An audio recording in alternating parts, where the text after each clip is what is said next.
참 예수님, 오늘 예수님께서 장터에 앉아서 아이들이 이렇게 부르는 노래에 빗대어서 그 당시 사람들의 어떤 하나의 특징을 이제 지적하셨습니다.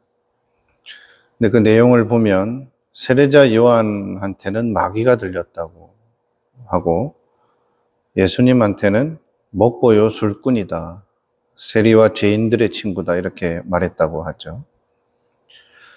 어제도 말씀드렸듯이 세례자 요한은 아주 절제를 하면서 엄격한 생활을 했습니다.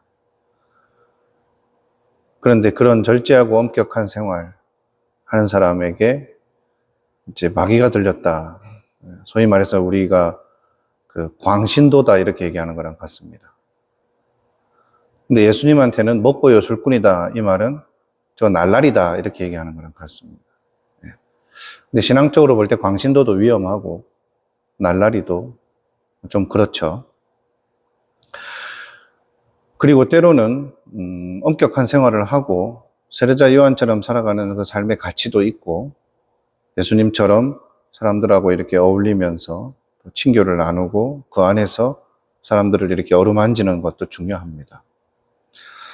본당에서 사목을 하다 보면 여기 본당 전 교수님들 계시겠죠. 본당 사제에 대한 또는 또 여러분들이 수도자로서 살아가면서 여러분들이 직접 겪는 일이기도 할 겁니다. 어떤 사제나 수도자가 이렇게 절제하면서 반듯하게 살면 수도원에서 살지 사목하러 말아 나왔나 그렇게 얘기합니다. 근데 막 활발하게 이제 사목하느라 이 사람 저 사람 만나고 막 어울리고 그러면 또 그거 가지고도 뒤에서 험담을 합니다. 이렇게 살 수도 있고 저렇게도 살 수도 있는 어떤 자유로움과 또 하나님 앞에서의 떳떳함 이런 것들이 중요한데 눈에 보이는 것만으로 이렇게 행동하면 이렇게 욕하고 저렇게 행동하면 또 저렇게 비난하는 그런 모습을 예수님이 오늘 지적하신 거라고 할 수 있는데 이것은 한마디로 사람들이 비겁하다라는 뜻입니다. 우리가 보통 성령의 반대는 악령이라고 생각을 하죠. 그런데 오늘 일독서에 디모데오 전서 읽었는데 디모데오의 첫째 편지를 읽었는데 디모데오 둘째 편지 1장 7절에 보면 비겁함의 영이라는 말이 나옵니다. 그러니까 이제 성령에 반대되는 영을 악령이라고만 표현하는 것이 아니라 비겁함의 영이라고도 표현을 할 수 있습니다. 근데 실제로 이 비겁함이라는 것은 우리 이 덕을 추구하는 사람들 또는 신앙생활을 하는 사람들에게 큰 장애가 됩니다. 비겁하게 행동하는 사람하고 오랫동안 친한 친구로 지내는 사람은 잘 없습니다. 공동체에서 비겁하게 행동하는 장상과 일치하기 정말 어렵습니다. 그러니까 성령은 일치라고 했지만 비겁함은 분열을 낳습니다. 세례자 요한을 보고는 이렇게 얘기하고 예수님을 보고는 이렇게 얘기하는 것. 이게 자기 스스로 안에서 분열되어 있다는 겁니다. 생각과 소신이 하나로 일치되지 못한다는 뜻이거든요. 그래서 이 비겁함이라는 것은 우리 특히 수도자들은 정말로 깊이 한번 성찰해 봐야 됩니다. 특히 양성 초기에.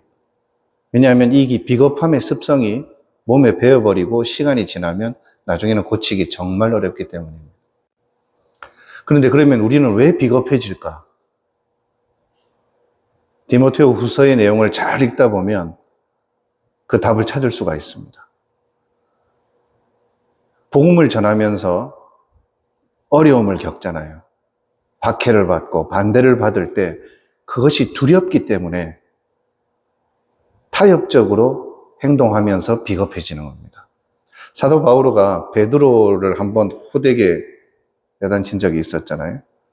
그 베드로 사도가 비겁하게 행동했기 때문에 그렇습니다. 그래서 사도 바오로가 이렇게 얘기하죠. 복음을 용기 있게 담대하게 선포하라. 우리는 비겁함의 영을 받은 사람들이 아니라 힘과 절제와 사랑의 영을 받았다. 이렇게 얘기하고 있습니다. 디모데 후서에서. 그런데 많은 경우에 우리는 우리 자신의 비겁함을 자각하지 못할 때가 많습니다. 왜냐하면 무언가에 대한 두려움과 신경이 거슬리는 일, 나를 불편하게 하는 일들을 피하고 싶어서 뭔가를 선택하고 말할 때 나도 모르게 비겁하게 한다는 것입니다. 그래서 깨어있지 못하면 우리는 힘과 절제와 사랑의 영이 아니라 비겁함의 영을 쫓아가는 그런 습성들이 생길 수 있다는 것이죠. 누구는 세례자 요한과 같은 사람을 좋아할 수도 있고, 누구는 메시아였던 예수님처럼 저렇게 활동하고 행동하는 것을 좋아할 수도 있습니다. 어느 쪽이 옳으냐 그르냐의 문제가 아닙니다. 문제는 뭐냐? 똑같은 한 사람이 이렇게도 얘기했다가 저렇게도 얘기했다가 한다는 것입니다. 그래서 비겁하다고 얘기합니다. 우리가 쫓아가는 영이 성령이어야 합니다. 그리고 우리 공동체가 성령이 머무는 집이어야 됩니다. 오늘 디모테오 첫 번째 편지 1독서에서 교회를 하느님의 집이라고 이야기하고 있습니다. 하느님의 집은 하느님이 머무시는 곳이죠. 성령이 머무시는 성령의 집이라고 하면서 그 안에 비겁함의 영이 가득 차 있어서는 안 되겠죠. 그리고 그런 것들을 자기 이득을 위해서 또 추종하거나 지지하거나 그래서도 안 됩니다. 공동체가 공동체답게, 교회가 교회답게 하나님의 뜻에 맞게끔 가게 하려면 우리가 어떤 선택을 하고 무엇을 추구해야 되는지 그런 것들을 고민해야 되는데, 나의 이득을 보장해주는 사람을 옹립하고 내 자리를 보존해주고 내가 해먹던 걸 계속 해먹게 해주는 사람을 공동체의 책임자로 막 세속 사람들이 막 정치적으로 막 으쌰으쌰 해가지고 옹립하고 밀어주는 것처럼 그런 일이 벌어질 때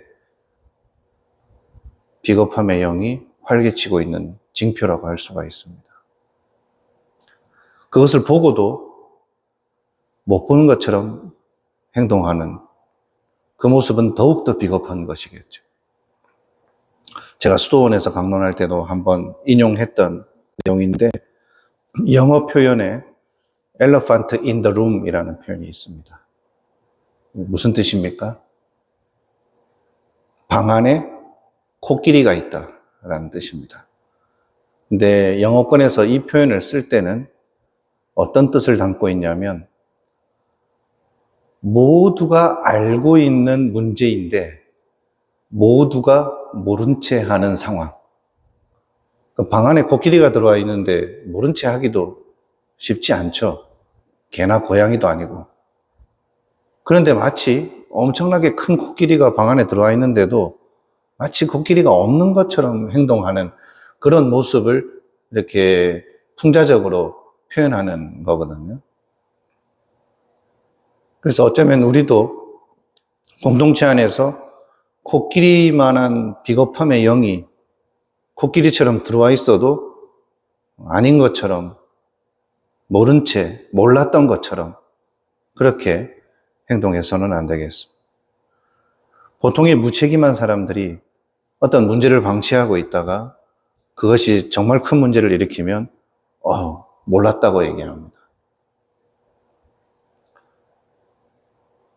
우리 밖에서 대통령 뽑고 나서 막 대통령이 마음에 안 들면 막 이렇게 불평하잖아요. 그죠? 그래서 막 불평하면서 저 사람 나는 안 뽑았는데 너 저 사람 뽑았지. 이렇게 합니다. 그래가지고 막 그 대통령이 잘못하는 걸 막 얘기하면 뭐라 그럽니까? 저 정도일 줄 몰랐지. 이렇게 얘기합니다. 우리는 비겁해지지 맙시다. 부족할 수도 있고 못날 수도 있지만 비겁한 것은 완덕에 심각한 장애가 되고 교회 공동체를 아주 큰 어려움에 처하게 만든다는 것을 우리가 꼭 깨어 기억하도록 합시다.